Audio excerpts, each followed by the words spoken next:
여러분 반갑습니다. 창조 힐링입니다. 창조 힐링은 진리 회복과 종교 개혁, 천하보다 귀한 영혼을 구원하는 것이 목적입니다. 귀 있는 자는 성령이 교회들에게 하시는 말씀을 들을지어다. 아멘. 오늘은 사랑하는 교회 변승우 목사님 쓰시고 도서출판 거룩한 진주에 펴낸 책 다림줄을 소개해 드리겠습니다. 여러분, 다림줄은 정말 중요합니다. 하나님의 말씀이 다림줄입니다. 예수님이 말씀하신 내가 길이요 진리요 생명이다. 나로 말미암지 않고는 아버지께로 올 자가 없느니라 말씀하셨습니다. 여러분, 예수님의 길과 진리 생명 가운데로 행하고 계십니까? 신학교수 여러분, 목회자 여러분, 여러분은 교리나 신학에 맹신을 하지 않고 하나님의 말씀의 다림줄에 서서 말씀을 연구하고 기도하고 설교하고 목회하고 계십니까? 여러분, 성경에서 벗어나면 안 됩니다. 제가 한 말씀 드리고 본문 말씀을 드리겠습니다. 교단이 우리나라에 500개가 넘는다고 말합니다. 그러면은 하나님의 말씀은 성경 66권 한 권인데 교단이 500개가 넘습니다. 그럼 어느 교단의 교리와 신학이 맞습니까? 여러분의 교단의 교리와 여러분의 신학과 여러분이 알고 있는 진리가 성경 말씀의 다림줄로 비춰봤을 때 그게 틀리면은 성경 말씀으로 돌아가야죠. 여러분의 교리나 신학과 사상이 하나님의 말씀의 다림줄에 비추어서 하나님의 말씀에 맞지 않다면은 여러분의 모든 신학과 사상과 교리를 내려놔야 합니다. 오직 성경으로 돌아가야 합니다. 진리는 변치 않습니다. 진리를 옳게 분별하는 것이 신학자와 목사님들의 사명입니다. 진리를 옳게 분별하지 못하는 신학자와 진리를 옳게 분별하지 못하는 목사님들이 처처에 있습니다. 여러분, 회개하시고 진리를 분별하는데 말씀과 씨름하고 여러분의 신학과 교리가 성경적인지 비성경적인지 분별하시고 비성경적이면 과감하게 내려놓으시고 성경적으로 돌아오시기를 예수님으로 축복합니다. 그럼 책 안으로 들어가 보겠습니다. 목차 제1장 하나님의 은혜로 제 손에는 다림줄이 들려져 있습니다. 제2장 저는 다림줄을 잃은 과정을 통해서 얻었습니다. 제3장 지금은 다림줄의 중요성에 대해서 눈을 떠야 할 때입니다. 아멘. 오늘은 제2장 저는 다림줄을 잃은 과정을 통해서 얻었습니다를 소개해 드리겠습니다. 저는 초등학교 때부터 줄곧 장로교에서 신앙생활을 했습니다. 장로교는 말씀을 특히 강조합니다. 그 덕에 저는 어려서부터 성경을 사랑했고 말씀의 은사를 간절히 사모했습니다. 그러다가 신학교에 진학했고 공부를 열심히 할 것이라고 마음먹었습니다. 왜냐하면 이제는 세상 학문이 아니라 하나님의 말씀을 배우는 것이니까요. 그러나 막상 그토록 소원하던 신학교에 들어가 보니 불필요한 과목이 너무 많았습니다. 많은 과목들이 그저 학점을 이수하기 위한 과목이었을 뿐 진짜로 성경을 이해하거나 목회에 도움이 되는 과목이 아니었습니다. 성경 각권에 대한 가르침도 일부 있긴 했지만 너무 깊이가 없고 피상적인 데다가 신용만 하고 말았습니다. 성경에 보면 바울이 유명한 자들이 내게 더해준 것이 없다고 말한 것이 나오는데 저도 신학교에 대해서 같은 말을 할 수밖에 없습니다. 사람들은 가끔 제가 어느 신학교를 나왔나 굉장히 궁금해합니다. 그러나 그것은 저에게 아무 의미도 없는 일입니다. 왜냐하면 신학교는 나에게 더해준 것이 없기 때문입니다. 신학교 교육은 희망이 없다는 것을 발견한 저는 스스로 우물을 파야했습니다. 그래서 시도한 일이 학교 도서관에 들어가서 성경을 스스로 연구하는 일이었습니다. 저는 로마서 1장을 펴놓고 도서관에 있는 모든 로마서 주석책을 가져다 쌓아두었습니다. 그리고 로마서 1장 1절부터 거기에 관한 모든 설명을 다 읽고 중요한 것을 메모했습니다. 이런 식으로 로마서를 떼고 신구약의 정권을 공부해 나가려고 했습니다. 그러나 그것도 곧 그만두고 말았습니다. 왜냐하면 회의감 때문이었습니다. 제가 여러 주석책을 읽어본 결과 단순히 풍성해지는 것이 아니라 서로 모순되는 해석과 주장이 너무 많다는 것을 발견했습니다. 이 책을 읽으면 이 책이 맞는 것 같고 저 책을 읽으면 저 책이 맞는 것 같았습니다. 어떤 설명들을 들으면 그것이 맞는 것 같은데 다른 책에 그보다 더 자세한 설명을 들으면 그것이 틀린 것임을 발견하게 되었습니다. 이를 통해 저는 성경의 해석이 지식과 정보의 분량 또는 개인의 취향과 시각에 따라 얼마든지 달라질 수 있다는 것을 알았습니다. 따라서 우리가 그런 주석과 책을 읽고 그 중에서 한 가지를 자기의 견해로 치사 선택하는 것은 결코 참된 분별력이 될 수 없다는 것을 알게 되었습니다. 그럼에도 불구하고 대부분의 신학자와 목회자들이 그런 방식으로 성경을 연구하고 또 말씀을 분별하고 있다는 것을 알게 되었습니다. 그래서 그런 방식으로 성경을 연구하는 것을 그만두었습니다. 솔직히 말씀드리자면 당시 저는 어떻게 해야 성경을 바르게 깨닫고 이해할 수 있는지 그 방법을 몰랐습니다. 어느 책을 읽어도 답이 없었습니다. 그런데 마치 어둠 속에서 장님이 손을 잡고 길을 인도하는 사람처럼 주님이 제 손을 잡고 인도하셨습니다. 이렇게 인도를 받는 장님은 길이 어디인지를 모릅니다. 그냥 따라가는 것뿐입니다. 마치 제가 그랬습니다. 성경을 바르게 이해하는 길을 제가 알았던 것이 아니라 그냥 아무것도 모르고 주님의 손에 잡혀 주님이 이끄신 대로 따라갔습니다. 그리고 시간이 지나고 보니 장님이 자기가 원하는 목적에 도달해 있듯이 저도 제가 원하는 성경의 바른 이해라는 장소에 도착해 있었습니다. 그러므로 나의 나던 것은 진실로 하나님의 은혜입니다. 할렐루야. 주님께 영광을 돌립니다. 그러면 주님께서 성경의 올바른 이해를 위해 저를 어디로 인도하셨을까요? 주님은 저를 어떤 위대한 신학자나 혹은 지혜가 가득 차 있는 책으로 인도하시지 않으셨습니다. 놀랍게도 주님은 저를 겸손의 골짜기로 인도하셨습니다. 잠언 11장 2절 겸손한 자에게는 지혜가 있느니라. 잠언 14장 6절 거만한 자는 지혜를 구하여도 얻지 못하거니와. 아멘. 인간이 한계에 부딪혔을 때 그것을 뛰어넘게 할 수 있는 것은 오직 하나님의 은혜뿐입니다. 바울이 고백한 대로 우리는 하나님의 은혜로 만들어지는 것입니다. 그런데 하나님은 교만한 자를 물리치시고 겸손한 자에게 은혜를 주십니다. 그러므로 하나님의 은혜를 통한 돌파를 경험하려면 낮아져야 합니다. 다시 한번 읽겠습니다. 그러므로 하나님의 은혜를 통한 돌파를 경험하려면 낮아져야 합니다. 철저하게 낮아서 주님의 은혜의 보좌로 기어나가야 합니다. 이것이 비결입니다. 아멘. 1. 주님은 저의 지식을 부정하는 낮은 곳으로 저를 이끄셨습니다. 속임과도 같았던 저의 손을 잡고 하나님께서 성경을 제대로 이해하게 하기 위해 제일 먼저 하신 일은 제가 그동안 배우고 알고 있는 것이 절대로 바른 것이 아님을 깨닫게 하신 것이었습니다. 먼저 그것을 깨닫고 인정하게 하시고 집중적인 성경 읽기를 통해 사고의 전체적인 틀을 다시 짜게 하셨습니다. 디모데후서 2장 15절 네가 진리의 말씀을 옳게 분별하며 부끄러울 것이 없는 일꾼으로 인정된 자로 자신을 하늘 앞에 드리기를 힘쓰라.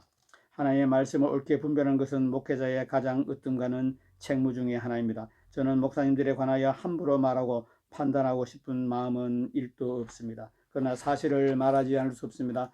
놀라실지 모르겠지만 대부분의 목사님들이 말씀을 진지하게 분별해 본 일이 없습니다. 물론 목사님들은 기본적으로 정통 교리와 이단 사설에 관한 분별력을 가지고 있습니다. 그러나 정통 교리 안에도 많은 상이한 주장과 견해들이 있습니다. 그런데 대개 목사님들은 자기가 목사가 되기 전에 다녔던 교회 혹은 자기가 다닌 신학교나 소속 교단의 교리를 거의 무비판적으로 받아들입니다. 그런 다음에 그것을 잣대로 다른 교단의 신학이나 가르침을 판단합니다. 그렇기 때문에 목사님들이 사용하는 잣대 자체가 신뢰할 만한 것이 못 됩니다. 그 잣대 자체가 온전히 고든 것이 아니기 때문입니다. 이것이 사실이고 쉽게 증명할 수 있습니다. 간단한 예로 장로교 목사님들은 거의 다 칼빈주의 사상을 가지고 있습니다. 그리고 감리교와 성결교 목사님은 거의 다 알미니안 사상을 가지고 있습니다. 침례교나 순복음 그리고 그리스도교나 구세군도 마찬가지입니다. 모두 자기 교단과 신학교에서 가르치고 고수하는 신학 사상을 가지고 있습니다. 그러면 한 교단에 속해 있다는 이유만으로 목사님들이 각자 냉철하게 말씀을 분별해 보았는데도 모두가 같은 결론에 도달할 수 있을까요? 그것도 언제나 자기 교단의 교리로 통일성을 보일 수가 있겠습니까? 그것은 불가능한 일입니다. 그럼에도 불구하고 이런 현상이 현실로 나타나는 이유는 목회자들이 거의 무비판적이거나 편견적으로 자기 교단의 교리를 받아들이고 성경을 사용하여 자기 교단의 교리를 냉정하게 분별하는 일이 아주 드물기 때문입니다. 성경으로 자기 교단의 교리를 분별하는 것, 이것이 꼭 필요한 일이고 중요한 일입니다. 그런데 신학생들에게 이 일의 중요성을 지적하는 사람은 없습니다. 왜냐하면 신학자들과 교수들 자신이 그런 근원적인 분별 작업을 해본 일이 없기 때문에 다른 사람들에게 그 필요성을 제기할 수도 없는 것입니다. 실례로 대부분의 신학자와 목회자들 그런 필요성이 존재한다는 사실 자체도 모릅니다.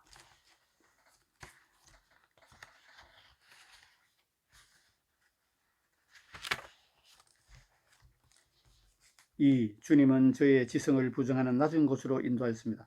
소경과 같았던 저의 손을 잡고 하나님께서 성경을 제대로 이해하게 하기 위해 다음으로 하신 일은 성경 해석에 대해서 온전히 성령님만을 의지하게 하신 것입니다. 앞에서 말한 대로 바른 것은 성경뿐입니다. 그리고 바르게 알고 있는 분은 오직 성령님뿐입니다. 그러니 어떻게 해야 하겠습니까? 우리는 성령님을 의지해야 하고 성령님께 매달려야 합니다. 오늘날 어떤 사람들은 성경을 제대로 이해하려면 원어에 정통해야 한다고 생각합니다. 그리고 신학교마다 원어를 가르칩니다. 그러나 선다싱이 지은 그 발 앞에 엎드리라는 책에서 예수님은 이렇게 말씀하셨습니다. 선다싱의 글을 읽어드리겠습니다. 전심으로 나를 구하는 자에게는 내 말을 통하여 내 자신을 나타내지만 마치 그것은 사람을 구원하기 위하여 내가 인간의 육체를 입은 것과 같다. 영이요 생명인 내 말도 사람의 언어 중에 쓰여져 있으므로 그 중에는 영감으로 된 것과 인간적인 것이 결합되어 있다. 그러나 사람들이 나를 이해하지 못하는 것과 같이 내 말을 이해하지 못한다. 성경을 이해하는 데는 히브리어나 헬라어가 필요한 것이 아니요 그것을 쓴 선지자와 사도들 중에 임하였던 성령과 친히 교제하는 것이 필요하다. 의심할 것이 없이 성령의 의미는 영적이다. 학자든지 아니든지 무식을 물론하고 다만 영으로 거듭난 자들만이 이해할 수가 있다. 왜냐하면 이것은 모국어인 성령의 감동으로 쓰여졌기 때문이다. 그러므로 이 세상의 지혜만으로는 이해할 수 없는 것인 줄 알라. 그들은 성령과 전혀 교제하지 않았기 때문이다. 주님, 유대인들은 히브리어가 모국어였고 구약 성경은 히브리어로 기록되었습니다. 그리고 성경의 주제는 예수님이었습니다. 그러나 그들은 예수님을 알아보지 못했고 십자가에 못 박여 죽였습니다. 그러므로 성경을 바르게 이해하는 것은 원어나 다른 것에 달려있는 것이 아닙니다. 그것은 성령님께 달려 있습니다. 요한일서 2장 27절 너희는 주께 받은 바 기름 부음이 너희 안에 거하나니 아무도 너희를 가르칠 필요가 없고 오직 그의 기름 부음이 모든 것을 너희에게 가르치시며 또 참되고 거짓이 없으니 너희를 가르치신 그대로 주 안에 거하라. 아멘.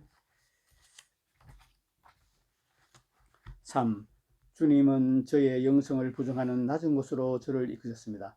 소경과 같았던 저의 손을 잡고 하나님께서 성경을 올바로 이해하기 위해 다음으로 하신 일은 제가 성령님께 성경을 배우는 성령학교 제자 중에 뛰어난 제자가 아니라 사실을 깨닫게 하신 것입니다. 다시 한번 읽어드리겠습니다. 다음으로 하신 일은 제가 성령님께 성경을 배우는 성령학교의 제자 중 뛰어난 제자가 아니라는 사실을 깨닫게 하신 것이었습니다. 솔로몬은 하나님께 지혜를 얻기 위해 이미 지혜가 있는 아들이었습니다.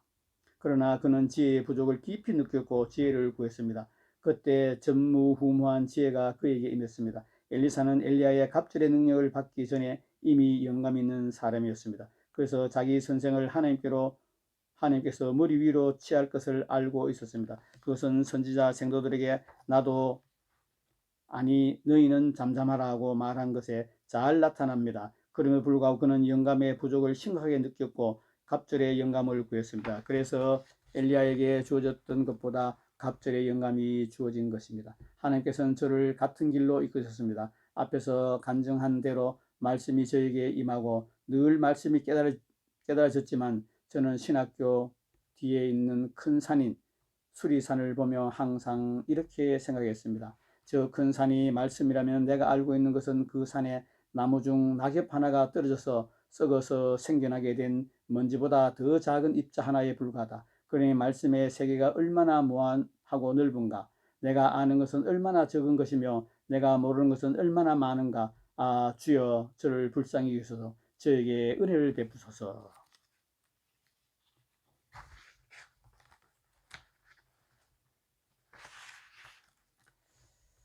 이런 생각이 들면 저는 말씀을 더 깊은 이해를 사모하는 사모함 때문에 마음이 마치 타는 듯 했습니다. 그래서 더 열심히 성경을 읽고 말씀을 깨닫게 해달라고 간절하게 기도했습니다. 아멘.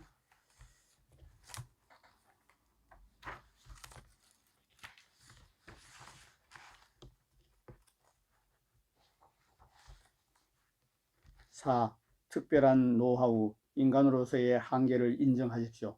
소경과도 같았던 저의 손을 잡고 하나님께서 성경을 제대로 이해하게 하기 위해 끝으로 하신 일은 저를 포함한 모든 신학자들과 목회자들의 인간으로서의 한계를 인정하고 검증된 하나님의 사람들에게 성령님께서 부분 내려주신 정확한 계시들에 주목하게 하는 것이었습니다. 이것은 아주 중요한 것입니다. 그리고 오해하기 쉬운 부분입니다. 따라서 여러분이 이해할 수 있도록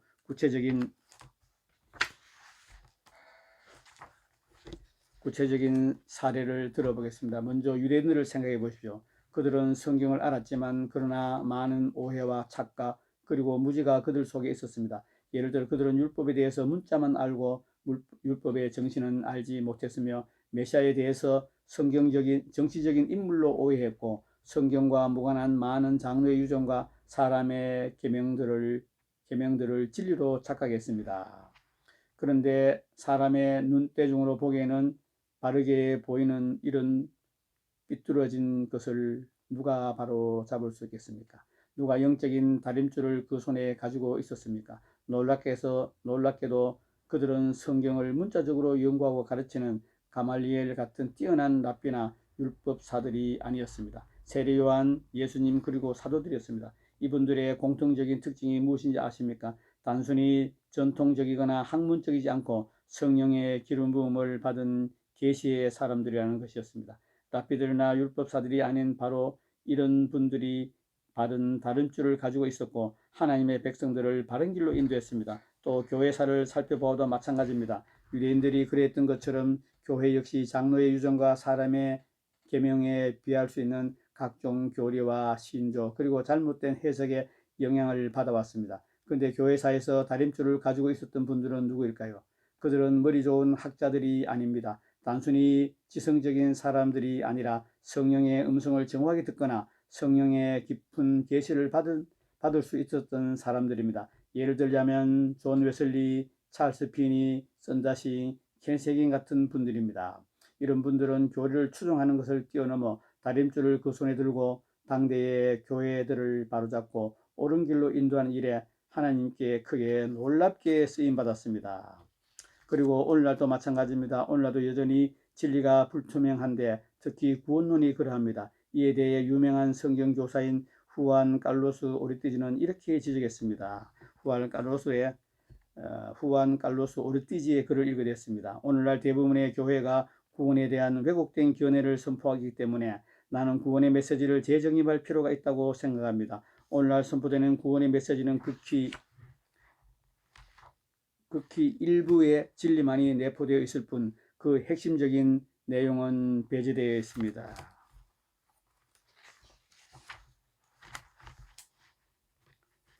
그러면 누가 이와 같이 변질된 기독교의 복음을 성경 그대로 바로잡을 수가 있을까요? 과거와 마찬가지로 오늘날 또 오랜 세월을 통해 변질되고 왜곡된 진리들을 바로잡아 줄 수 있는 사람은 성령 충만하고 계시적인 사람들입니다. 즉 단순히 지적이지 않고 계시적인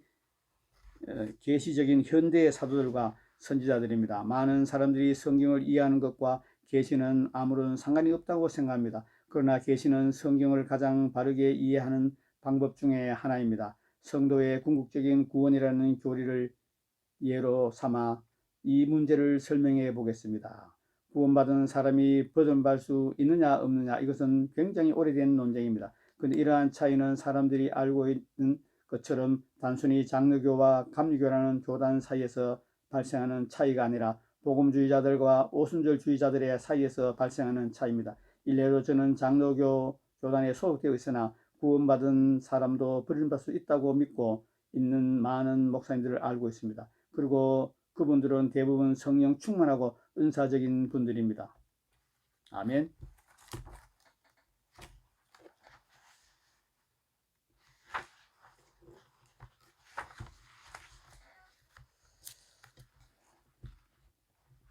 공사 현장에서 사람들이 다림줄을 사용하지 않고 눈대중으로 담을 쌓을 때 아무리 바르게 쌓아도 높이 올라가다 보면 좌로나 우로 기울게 되어 있습니다. 이것이 바로 인간 지성의 한계입니다. 이것은 어거스틴이나 조나단 에즈우드, 로이드 존즈 그 누구도 예외가 아닙니다. 그러므로 우리는 무조건 높이 쌓아 올려갈 것이 아니라 진리의 영이시며 성령의 저자이신 성령께서 당신의 종들에게 때때로 극적으로 분명하게 계시해 주시는 그런 조명과 계시에 주목해야 합니다. 왜냐하면 잘만 이용하면 그것들은 성경과 마찬가지로 일정 부분에 대한 다림줄이 되어주기 때문입니다. 그러므로 그것을 사용하여 과연 우리가 제대로 알고 왔으며 성경을 제대로 이해하고 있는 것인가를 점검해 보아야 합니다. 그것이 성경을 바르게 이해하고 깨달을 수 있는 마지막 비결입니다. 사랑하는 여러분, 지금까지 말씀드린 것은 하나의 이론이 아닙니다. 이것은 제가 체험한 실제입니다. 그러므로 여러분 중 특별히 신학생이나 목사님들은 제가 소개해드린 이 4가지 원리를 꼭 기억하십시오. 그리고 처음부터 다시 시작하십시오. 눈대중으로 설교하고 목회하는 자가 아니라 스룹바벨처럼 다림줄을 그 손에 든 사람이 되십시오. 그래서 뒤틀린 복음과 현대 교회를 바로잡고 부흥시키는 일에 크게 쓰임받는 저와 여러분 되기를 간절히 원합니다. 아멘. 오늘은 여기까지 소개해드리겠습니다. 여러분 어떻습니까? 여러분이 섬기는 교회, 여러분이 다니는 신학교, 여러분이 소속된 교단, 교리나 신학을 하나님의 말씀인 성경인 다림줄로 분별해 보셨습니까? 제가 알기로는 극소수의 신학자와 목회자들이 자기 신학과 교리를, 자기 사상을 하나님의 말씀의 다림줄로 분별한 걸로 알고 있습니다. 극소수의 사람입니다. 극소수의 주의 종들입니다. 종들은 주님의 말씀에 복종하고 순종해야 합니다. 하나님의 종들은 하나님의 말씀을 옳게 분별해서 영혼들을 예수 그리스도께로 인도해야 합니다. 그러나 교단은 500가 넘고 목사님과 전사님이 한국에 30만 명 이상이 사역하고 계시답니다. 여러분, 성경은 유일한 캐논 잣대입니다. 성경이 유일한 기준이요, 성경이 유일한 다림줄입니다. 성경의 다림줄로 여러분의 신학과 교리, 여러분의 교단의 교리를 분별해 보시기 바랍니다. 성도 여러분, 여러분은 성경의 다림줄로 여러분의 교회 목사님이 성경적으로 설교하는지, 신학적으로 설교하는지, 자기 사상으로 설교하는지 분별해 보시기 바랍니다. 여러분, 끝으로 제가 한 말씀 드리고 마치겠습니다. 저는 불교 신자에서 기독교로, 저는 골수 좌파에서 예수님파로 돌아온 사람입니다. 양진영을 다 경험했습니다. 우상 숭배하다가 주님께로 돌아와서 성령 세례받고 뒤집어져서 주님을 만나서 오늘 지금 이렇게 창조적인 유튜브를 방송하겠습니다. 저는 좌파에서 오랫동안 문재인과 같은 단체에서 활동하면서 친북, 종북 세력을 살다가 주님의 은혜로 제가 예수님파로 돌아왔습니다. 여러분, 목회자 중에서 좌파 운동을 하신 분이 많습니다. 옳은 목회자가 아닙니다. 진짜 하나님의 종이요, 진짜 거듭난 하나님의 사람들은 좌파 운동을 할 수 없습니다. 우리나라 좌파는 단순히 좌파가 아닙니다. 우리나라 좌파는 종북주의, 친북주의, 주체사상, 빨갱이, 이들의 최고 목적은 민주주의 시장 경제를 뒤집어 엎는 것입니다. 민주주의 시장 경제를 뒤집어 엎고 전체주의, 사회주의, 공산주의로 가는 것이 그들의 최종 목적입니다. 여러분, 여러분이 거듭난 하나님의 자녀이십니까? 여러분이 하나님이 부르시고 세우시고 기름 부으시고 인도해 가신 하나님의 종입니까? 여러분이 진짜 하나님의 종이라면 좌파 운동에서 벗어나시기 바랍니다. 좌파인지 우파인지, 이게 애국자인지 공산주의자인지 친북자인지 종북자인지 민주화 세력 가짜 세력인지 주체사상 세력인지 분별할 수 없다면 공부하시기 바랍니다. 부디 하나님의 자녀들은 좌파 운동에 참여하지 마시기 바랍니다. 2024년 내년 총선이 있습니다. 지금 종북 세력, 친북 세력, 주사파 세력, 빨갱이 세력, 공산주의 사상을 가진 세력들이 170석 이상을 얻어서 희한한 악법을 다 만들어냅니다. 자기에게 표가 나올 만한 모든 악법들을 다 만들어서 나라를 엉망진창으로 만들어내고 있습니다. 여러분, 다음 2024년 총선에서는 반드시 우리 마음에 들지 않고 이뻐서 국힘당이 아닙니다. 국힘당이 잘해서가 아닙니다. 공산주의자에게 표를 줄 수 없습니다. 공산주의자는 기독교 말살 정책입니다. 여러분, 북한에 기독교가 존재합니까? 여러분, 공산주의 세력들은 기독교를 말살하는 게 그들의 제1 전략입니다. 제1 공작입니다. 여러분, 문재인을 경험해 보셨습니까? 문재인이 기독교를 어떻게 바뀌었습니까? 여러분, 다음 총선에서는 사회주의자, 공산주의자, 전체주의자, 주체사상, 좌파인 더불어민주당에 단 한 표도 주지 말고 미우나 고우나 국힘당에 200석 이상 몰아줘서 잘못된 악법을 뒤집었고 정치개혁, 종교개혁이 일어나야 합니다. 그것만이 살 길입니다. 여러분, 통일된 대한민국을 꿈꾸시고 기도하시기 바랍니다. 더불어민주당은 북한에 대해서는 입도 뻥긋하지 않습니다. 3대째 우리 2,500만 형제자매를 개돼지 취급도 안 하고 마음대로 죽이고 마음대로 고문하고 악한 짓을 전 세계에 다 광고하고 있는데 더불어민주당은 단 한마디도 북한의 인권에 대해서 말하지 않고 있습니다. 여러분, 다음 선거 때 북한의 인권에 대해서 말하는 자도 있으면 표를 주시기 바랍니다. 문재인 5년 동안 북한 인권에 대해서 단 한마디도 말하지 않았습니다. 그런데 지금 문재인을 지지하고 더불어민주당을 지지하는 기독교인들이 많습니다. 저는 예수님 이름으로 말씀드립니다. 더불어민주당을 지지하는 좌파 운동에 참여하는 성도들은 진짜 구원받은 성도가 아님을 예수님 이름으로 선포합니다. 여러분, 부디 회개하시고 여러분이 거듭난 새로운 피조물 돼서 하나님의 나라와 하나님 뜻이 이 나라에 이루어지기를 간절히 기도하고 함께 하시기를 원합니다. 창조 힐링은 하늘 아버지 뜻이 하늘에서 이루어진 같이 이 땅 가운데 이루어지는 것이 목적입니다. 귀 있는 자는 성령이 교회들에게 하시는 말씀을 들을지어다. 아멘. 오늘은 사랑교회 변수구 목사님 쓰시고 도서출판 거룩한 진주에 펴낸 책 다림줄을 소개해드렸습니다. 끝까지 시청한 여러분 감사합니다.